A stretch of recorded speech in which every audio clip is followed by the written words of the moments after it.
Joining us right now is the former CKE restaurant CEO, former Labor Secretary nominee, Andy Puzder. Andy, good to see you. Thanks so much for joining us. Good to be here, Maria. Thank you. First, let's tackle Vietnam. What are you expecting from that meeting today? When I was CEO of CKE, we were one of the first companies to open restaurants in Vietnam. I visited Saigon a couple of years ago.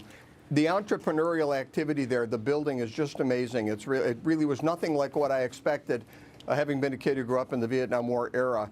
And they very much liked Americans. They're very positive about America and very negative about China. So I think that certainly the Vietnamese will do everything they can to keep American trade. They compete with China for manufacturing activity. They've actually been able to keep their labor prices lower than China. So they're getting some of that manufacturing activity, as you may have noticed in some of the labels in your clothing on occasion.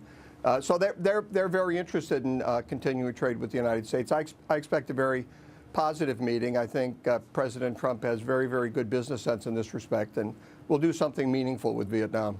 Andy, do you think some of these countries are very protectionist about some of their exports? I mean, the discussion around Vietnam today has to do with shrimp, catfish, I do believe, and that's important for President Trump and especially for the southeastern United States. So do you think that's going to be the biggest point of contention when it comes to talking with countries like Vietnam? I think the discussion will probably cover those topics. I think it'll be more general, though. I think the president's very concerned about tactics that different countries use that are protectionist. He's not going to put up with it. Other presidents have. He won't. And I think the prime minister will come in understanding that, and we'll see some real progress. Andy, it's Dagan McDowell, but does this speak to, because you know the president and you having worked with him on the campaign trail last year, his ability to relate to another leader one-on-one, because there's so much criticism of him and how he communicates with the American people via Twitter. But does this, do you expect a lot more of this as the president meets with these other leaders in a more personal setting like this? Yeah, I think you saw that the first indications of how good he is at meeting with leaders one-on-one was the meeting he had during the campaign with the president of Mexico, where he'd been attacking the immigration issue very hard during the campaign.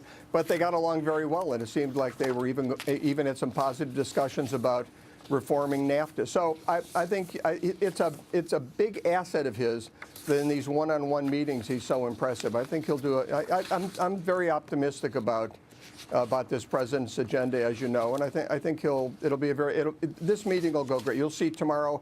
It'll be very positive news about Vietnam, except on some of the networks that wouldn't say anything positive about the president, no matter what he did. Well, you say you're positive on the agenda. You think that he's going to execute his agenda then? Because, you know, when you look at the resistance out there, whether it's the media or the left, they are trying very hard to obstruct the agenda and make him a president that doesn't get a lot done.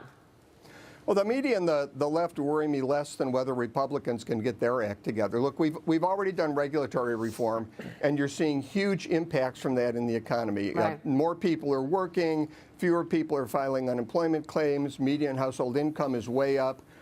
We need tax reform, and we need Obamacare reform. It needs to be repealed and replaced. And that's in the hands of Congress. They've finally got a president who's promised to do exactly what the Republican agenda has been for, years, if not decades. We need to get rid of Obamacare. We need to reform the tax code. We need Republicans to come together on this. They need not to succumb to that media pressure, the pressure from the left. They've got to stand up. We've got to see some legislators out there with courage and conviction. And on that point, you've got the health care bill over in the Senate now. They're going to probably renovate it significantly. But on tax reform, it does seem like Republicans aren't on the same page. House, Senate, White House, trying to figure out what a unifying plan might be, especially on the revenue side. Do you have confidence that they're going to get to the same point eventually? And who's going to have to lead on that? It's got to be the president, right? Yeah, the president needs to lead on that because I think Paul Ryan's a great guy. Kevin McCarthy is really a wonderful guy. Leader McConnell is very, very good at what he does. They need to get together and pull Republicans together in the House and the Senate. We finally got control in the House and the Senate, although we don't have a filibuster-proof majority in the Senate. We've got those 52 votes. We really need to make progress on these issues, and you can't hang on to every deduction if you're going to lower tax rates. You've got to come forward and say, look, we're going to reduce reductions, we're going to close loopholes, we're going to generate economic growth, and we're going to try and keep revenue. And it's Republicans need to come together. They need to do it fast. They can't sit on this. There's an election coming up. Yeah. But President Trump's solution is to get rid of the filibuster. He is to push the Republicans on that. And Mitch McConnell said yesterday there's not a single senator in the majority who wants the rules changed so they can pass this legislation with a simple majority. So again, there's another impasse between the White House and the Republicans. If they can't get this done this year, they're in big trouble. They are not. I think a lot of Mitch McConnell, and I like him on a personal basis, but I do believe that the nuclear option needs to be on the table. We need to make progress. Look, I can tell you right now, if the Democrats take control of the Senate, they will eliminate the filibuster. So it's not like we're preserving something that's going to be around a long time. They already cut it back when Harry Reid was in there with respect to presidential appointments. I don't think they'll have any qualms about advancing their agenda by eliminating the filibuster.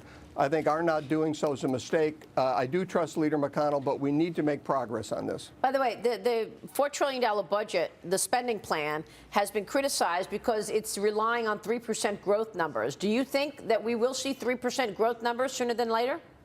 Well, of course we will. Look, the average since the end of World War II is 3.3.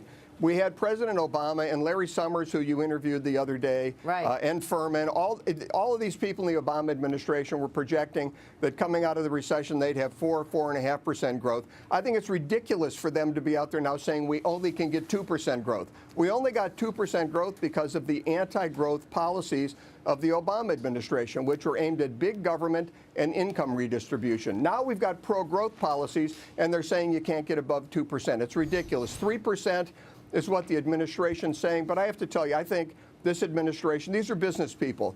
They want to underpromise and overdeliver. I think we'll do better than 3% if we can get tax reform, if we can get Obamacare reform. And the regulatory reform, as I said, is already having a tremendous underreported impact on economic growth. All right, we'll leave it there. Andy, good stuff. Thanks so much for joining us this morning.